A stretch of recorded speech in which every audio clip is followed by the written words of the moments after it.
Ya, hari ini kita langsung membuat surat kuasa dan mengirimkan surat keberatan atau penolakan pemanggilan.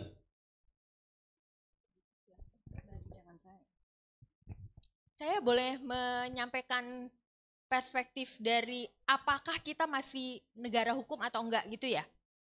Oke. Negara hukum itu adalah suatu konsep akademik yang perdebatannya 100 tahun lebih, tetapi meskipun perdebatan mengenai isinya itu sangat tergantung pada konteks suatu bangsa, ruang, waktu, dan tentu saja para ahli, tetapi tujuannya sama, yaitu memastikan perlindungan warga negara dari kesewenang-wenangan penyelenggara negara. Dan kedua adalah melindungi warga negara dari warga negara yang lain, termasuk juga harta kepemilikannya. Jadi nggak boleh orang semena-mena mengambil harta milik orang lain. Pilarnya ada 3. Pilar pertama itu adalah pilar demokrasi yang memastikan bagaimana hukum itu dibuat agar kesenang-wenangan tersebut dapat dihindarkan. Tindakan negara adalah subjek hukum. Jadi kalau mau merumuskan hukum itu berdasarkan konstitusi dan undang-undang yang sudah ada sebelumnya, bukan karena keinginan-keinginan politik atau kepentingan kekuasaan. Lalu berikutnya, hukum itu harus dibuat tertulis dan juga memiliki karakter, yaitu harus ditulis secara jelas supaya setiap warga negara mengerti isinya. Lalu juga accessible, semua warga negara harus bisa akses, dan berikutnya juga harus predictable. Jadi setiap orang yang membaca pasal itu harus tahu jika dia melakukan tindakan apa, maka konsekuensinya apa. Dan kemudian paling penting ini adalah hukum harus dirumuskan berdasarkan konsen dari setiap warga negara yang diwakilkan kepada lembaga parlemen. Apakah itu terjadi? Gitu ya, konsen. Pilar yang kedua adalah pilar yang memastikan safeguarding suatu desain kita ini sebagai bangsa masa depan akan dibawa kemana. Jadi perdebatannya isi hukum itu adalah memastikan hak-hak dasar dari setiap warga negara dalam bidang politik, kebebasan berekspresi, kesejahteraan sosial, bukan hanya individu tapi juga kelompok-kelompok dalam masyarakat gitu ya. Yang ketiga adalah pilar mekanisme kontrol. Kita sudah tahu bahwa pemisahan kekuasaan dalam negara ada eksekutif, legislatif, yudikatif. Tapi dalam proses-proses RUU TNI ini apa yang terjadi? Bagaimana eksekutif dan legislatif tidak ada batasnya. Mereka begitu saja berkolaborasi di dalam merumuskan ini semua. Lalu kemudian di situ harus dipastikan ada mekanisme kontrol. Segala pertengkaran dan interpretasi terhadap hukum itu harus mengacu pada prinsip-prinsip moralitas dan prinsip-prinsip keadilan. Siapa yang berhak untuk menentukan itu semua? Adalah pengadilan yang independen. Kita pernah mengadakan penguatan, pernah melakukan penguatan terhadap negara hukum, yaitu ketika reformasi 1998. Bagaimana kita tidak hanya memiliki 3 pemisahan kekuasaan itu, tetapi juga bertambah dengan bahkan kita punya Mahkamah Konstitusi, Komisi Yudisial, Ombudsman, KPK, dan macam-macam. Seharusnya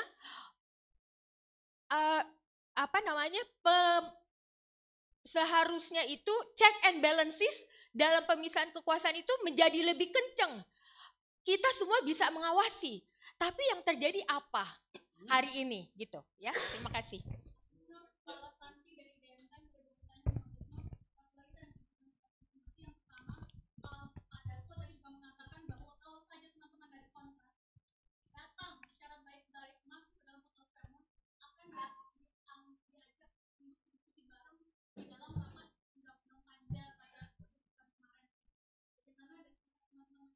Ya.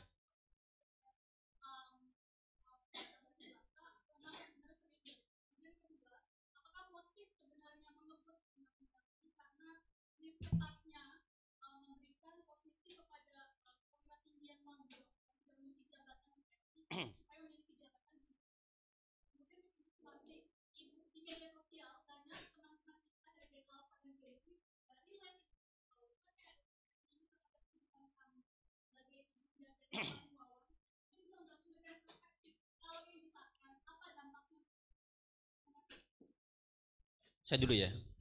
Yang pertama, ini bukan tentang kontras yang datang ke Fairmont Hotel. Ini tentang ruang partisipasi yang terbuka untuk seluruh warga negara, untuk seluruh organisasi, untuk seluruh jurnalis bahkan. Saya tanya, apakah jurnalis boleh meliput di ruang Fairmont secara terbuka dalam proses pembahasan? Tidak. Jurnalis disimpan di luar ruangan. Artinya apa? Untuk tugas pers saja, meliput pemberitaan agar masyarakat tahu, nggak dikasih ruang. Ini ruang yang sangat terbatas gitu. Jadi apa? Kalau mau, yang benar caranya adalah lakukan seperti layaknya di tatib, layaknya di undang-undang tentang bahas undang-undang. Bagaimana? Buat terbuka di DPR. Jurnalis bisa meliput semuanya, nggak ada yang disembunyikan. Jadi kita tahu si A ini, anggota parlemen atau DPR ini bilang apa? Fraksi mana yang paling ngotot? Fraksi mana yang kemudian memihak rakyat, kita tahu. Sekarang kan gelap. Fraksi mana yang memihak rakyat? Fraksi mana yang membela dui fungsi? Anggota DPR mana yang berjuang mati-matian agar percepatan, kita nggak tahu. Padahal ruang parlemen, ruang wakil rakyat, ruang rakyat menilai. Apakah wakil rakyatnya berjuang untuk rakyat? Kita gelap di situ. Dan bahkan tugas jurnalis, tugas pers diabaikan. Dan kontras, YLBHI, Lembaga Masyarakat Sipil, itu punya visi misi, punya mandat kelembagaan. Yang dalam tugasnya, dalam visi misinya adalah terlibat, adalah mencoba memperbaiki kebijakan. Dan kalau kemudian ngandelin inisiatif kontras yang datang, ya kontras yang hanya mampu. Masyarakat luas nggak mampu melakukan itu. Jadi jangan salah artikan ini hanya kepentingan kontras, tidak. Ini kepentingan seluruh warga negara, seluruh rakyat yang saat ini sangat menderita. Di berbagai lahan, di berbagai wilayah yang YLBHI dampingi, sekarang tanah-tanah rakyat yang mereka menggarap sudah dipatoki oleh pelang-pelang tanah ini digarap TNI. Mereka takutan, gimana kami sekarang, kemana kami menggarap kalau lahan-lahan sudah dikuasai oleh TNI. Dan sangat gencar pembagian lahan, pembagian konsesi atau pembagian kapling-kapling untuk TNI, untuk lembaga negara. Di mana pembagian lahan untuk rakyat? Di mana pembagian atau kepastian lahan buat petani, buat nelayan? Nggak ada itu. Ini arusnya sangat besar ke sana. Yang kedua adalah tadi terkait iya, jadi akhirnya kita bertanya, ini dipercepat untuk apa sih? Urgensinya apa percepatan ini? Ada sesuatu apa yang sehingga harus ngebut Sabtu Minggu sampai malam hari, ya, bahkan di hotel yang sangat mewah. Di saat orang-orang diwajibkan efisiensi seluruh pemerintahan, ini dilakukan di hotel mewah. Ini ada apa? Jadi kita mungkin masyarakat jadi wajar kalau publik mencurigai. Oh, ini ada agenda, misalnya targetnya sebelum Lebaran. Targetnya adalah bukan hanya percepatan pembagian kira-kira yang banyak sekarang nggak dapat jabatan atau nggak dapat job desk gitu ya. Tapi juga ada hal yang lain. Kalau kita teman-teman perhatikan, jabatan-jabatan yang akan diisi dengan menyebut nambah kementerian, ini adalah jabatan yang sudah diisi sebenarnya. Jadi undang-undang ini dibuat untuk melegitimasi kesalahan yang sudah dilakukan. BNPB, Kementerian Kelautan, itu udah ada yang mengisi. Sudah ada pejabatnya, sudah ada SK-nya, sudah bertugas. Tanpa undang-undang. Nah, undang-undang adalah bagian dari memberikan legitimasi. Bagian memutihkan kira-kira kalau dosa ya, memutihkan dosa yang sudah dilakukan. Itu praktik yang menurut tadi Mbak Prof. Sulis adalah dia bagian dari membajak negara hukum. Seolah-olah ini hukum.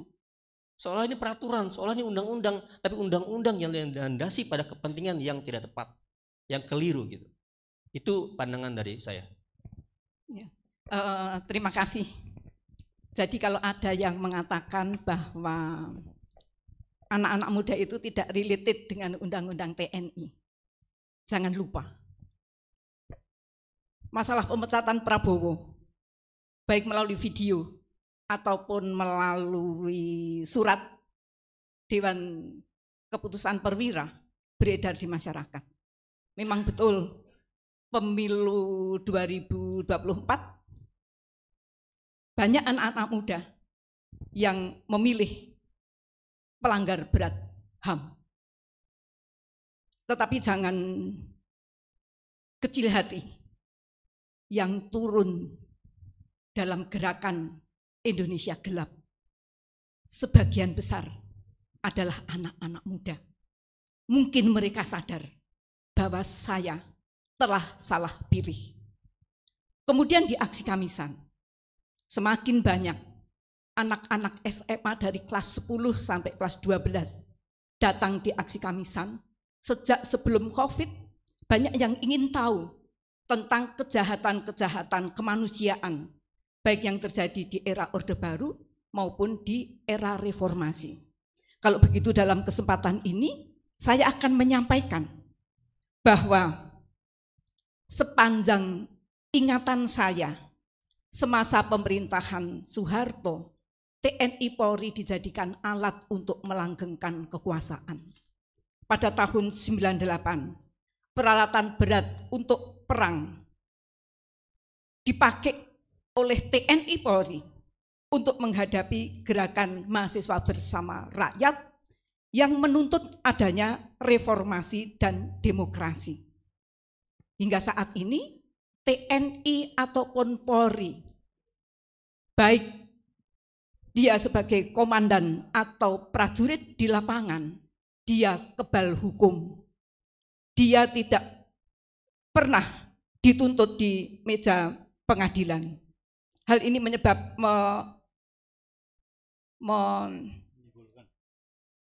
menimbulkan pendapat saya bahwa negara kita, Indonesia, melakukan impunitas. Kemudian Undang-Undang Nomor 26 Tahun 2000 tentang pengadilan dibuat hanya untuk aksesoris Indonesia sebagai negara hukum. Berkas penyelidikan Komnas HAM untuk peristiwa penembakan mahasiswa, baik dalam peristiwa Semanggi 1, Semanggi 2, dan Trisakti, sudah 23 tahun, yaitu sejak tahun 2002, Jaksa Agung tidak mempunyai keberanian menjalankan fungsinya sebagai penegak hukum. Oleh karena itu, perluasan penempatan TNI aktif di lembaga-lembaga negara tidak menutup kemungkinan untuk mengembalikan dwifungsi TNI, dan hal ini membahayakan bagi masa depan rakyat Indonesia. Bila koalisi masyarakat sipil reformasi menerobos masuk ke ruang rapat panja revisi Undang-Undang TNI di Hotel Fairmont Jakarta adalah untuk menyampaikan pendapat, bukan untuk unjuk rasa terhadap Hotel Fairmont. Dan bila dinyatakan melanggar hukum, bukankah negara, dalam hal ini eksekutif, legislatif, dan yudikatif juga melanggar hukum? Sebab membunuh itu dilarang oleh Tuhan dan juga oleh konstitusi. Kemudian koalisi masyarakat sipil reformasi menerobos masuk ke ruang panja revisi Undang-Undang TNI di Hotel Fairmont Jakarta tidak mengakibatkan terjadinya kematian seseorang. Jadi saya berharap peserta rapat panja revisi Undang-Undang TNI, baik pihak DPR RI dan juga pemerintah maupun kepolisian, hendaknya introspeksi diri bahwa telah terjadi ketidakadilan atas tindak kejahatan TNI di masa lalu yang hingga saat ini belum dipertanggungjawabkan oleh negara. Dan pihak Hotel Fairmont Jakarta hendaknya memahami atas peristiwa yang terjadi pada hari Sabtu tanggal 13 Maret itu adalah risiko karena ketempatan. Terima kasih. Masih ada?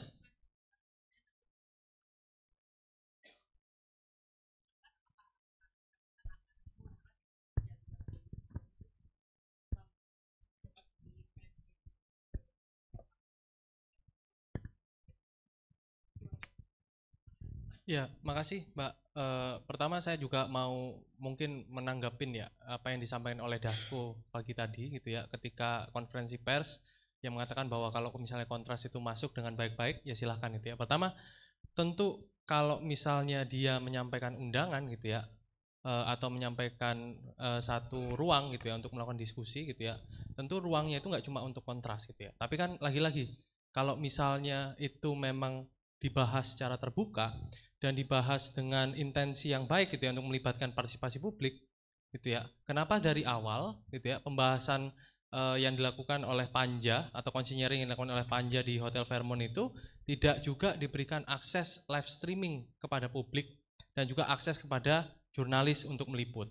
Itu yang pertama, yang mungkin ini untuk meluruskan sekali lagi supaya kami juga menanggapi bahwa pernyataan yang disampaikan oleh Pak Dasko itu adalah pernyataan yang mungkin berkaitan untuk kemudian mengelak gitu bahwa apa yang sudah terjadi gitu ya, kemudian dia menjawab itu dengan jawaban-jawaban yang seolah-olah akan membuka ruang gitu, padahal dari awal gitu ya tidak pernah ada ruang pelibatan partisipasi masyarakat secara bermakna untuk proses pembahasan RUU TNI. Yang kedua, kami juga menyoroti proses yang sangat cepat gitu ya. Kami melihat bahwa dari semenjak surpres itu diberikan bulan Februari, pembahasan dilakukan sangat cepat sekali. RDPU yang kemudian melibatkan masyarakat sipil hanya diberikan jatah 2 hari.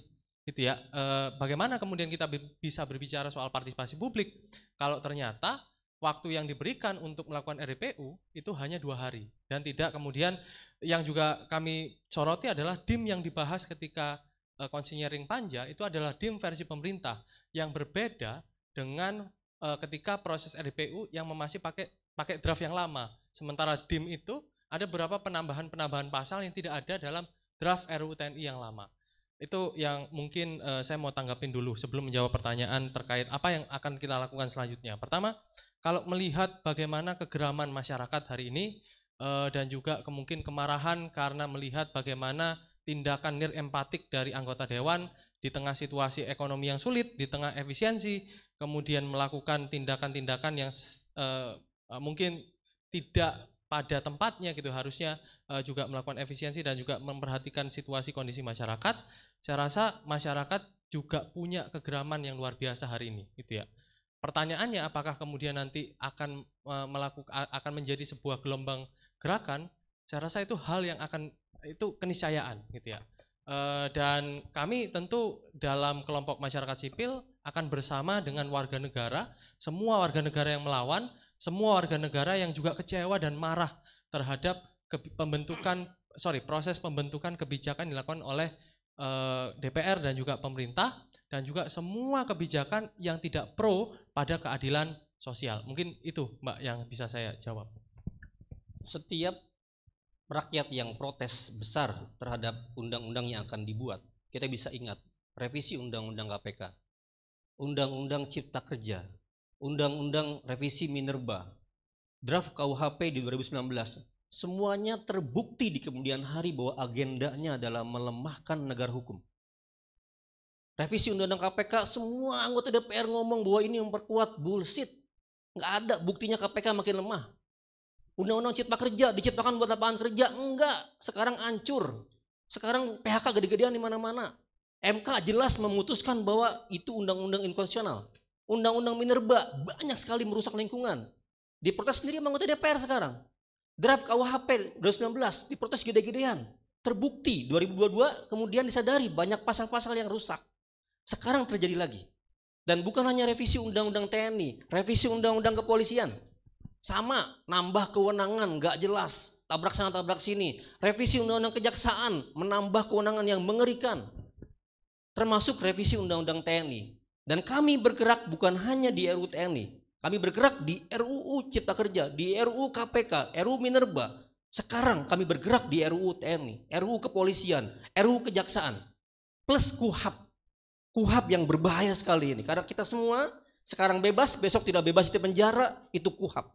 Dan berhadapan dengan lembaga penyidik kepolisian yang di mana-mana melakukan kekerasan, penangkapan, dan lain-lain. Oke, jadi itu tidak fokus hanya RUU TNI. Ini bagian dari kerusakan yang sangat dalam. Dan tradisinya, kok jadi tradisi yang rutin ya? Tradisinya apa? Tradisinya percepat, waktunya singkat, kalau bisa 7 hari, RUU KPK 12 hari, RUU Minerba 30 hari, RUU MK cuma 7 hari. Sekarang RUU TNI mau dipakai yang sama. Padahal MK sudah bilang bahwa undang-undang dibuat harus dengan tadi meaningful participation. Jangan pura-pura gitu. Ngundang cuma 2 hari, ngundang cuma 4 orang, 5 orang lembaga, terus dianggap partisipasi. No, itu bukan partisipasi yang bermakna. Itu partisipasi pura-pura, sekedar formalitas. Jadi sekarang tolong terapkan prinsip demokrasi yang terbuka, demokrasi yang mengundang semua orang, dan disusun dengan kajian, dengan rekomendasi yang baik. Kita nggak tahu tiba-tiba dari 52 jadi 58 nambah usia, faktornya apa? Apa argumentasinya? Reasonnya apa? Bahkan dampak jauhnya apa? Apakah dengan nambah dari 52 ke 58 usia pensiun membuat baik TNI? Atau justru menambah, menumpuk yang sekarang sudah aktif? Sementara rekrutmen terus dilakukan dengan angka yang sama, nggak turun. Akhirnya apa? Semakin numpuk di tengah-tengah, semakin banyak jabatan yang tidak ada pekerjaannya, kira-kira gitu. Semakin kemudian cari solusinya adalah cari solusi nambah job desk di luar ketentaraan, cari yang sipil. Jadi ini ada proses yang kira-kira bukan hanya prosesnya tapi substansinya berdasar pengalaman, berdasarkan fakta, penuh dengan masalah. Yang ketiga, demo atau tidak ada demo itu tuh bukan menjadi sementara faktor utama harusnya mereka bersikap. Harusnya DPR tuh diambil sumpah bekerja berdasarkan mandatnya dengan nilai-nilai, dengan prinsip-prinsip yang mereka jaga. Kok ngandelin demo terus ya? Seolah ini kewajiban masyarakat, kewajiban warga negara, itu hak. Demo atau tidak demo, pemerintah DPR harus bersikap baik, bersikap terbuka, bersikap demokratis. Nah, ada demo apalagi harusnya dengan sikap seperti ini. Para guru besar, orang tua turun tangan, please. Tahan dulu, hold dulu, you punya nafsu. Tahan dulu, you pengen punya cepat-cepat ini disahkan. Please dengarkan suara rakyat. Itulah sejatinya republik dan demokrasi. Terima kasih. Masih ada? Cukup? Terima kasih. Selamat sore dan sampai jumpa.